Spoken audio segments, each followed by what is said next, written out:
অর্থ পরিকল্পনা মন্ত্রী আমির খসরু মাহমুদ চৌধুরী বলেছেন, দেশে বর্তমানে তেলের কোনো সংকট না থাকলেও উচ্চমূল্যে জ্বালানি সরবরাহ দীর্ঘদিন চালিয়ে যাওয়া কঠিন হয়ে উঠছে। তাই জ্বালানি খাতে শিগগিরই নতুন সিদ্ধান্ত নেওয়া হতে পারে।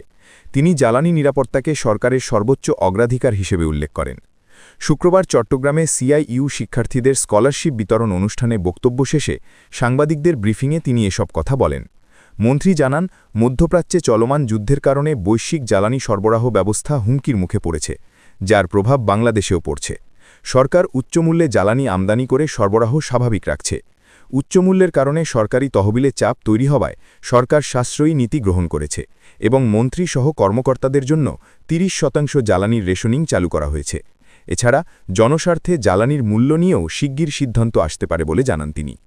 পুঁজিবাজার প্রসঙ্গে মন্ত্রী বলেন, বিনিয়োগ বান্ধব পরিবেশ তৈরি করে ব্যাংক নির্ভরতার বদলে পুঁজি নির্ভর বিনিয়োগ বাড়ানোর উদ্যোগ নেওয়া হবে।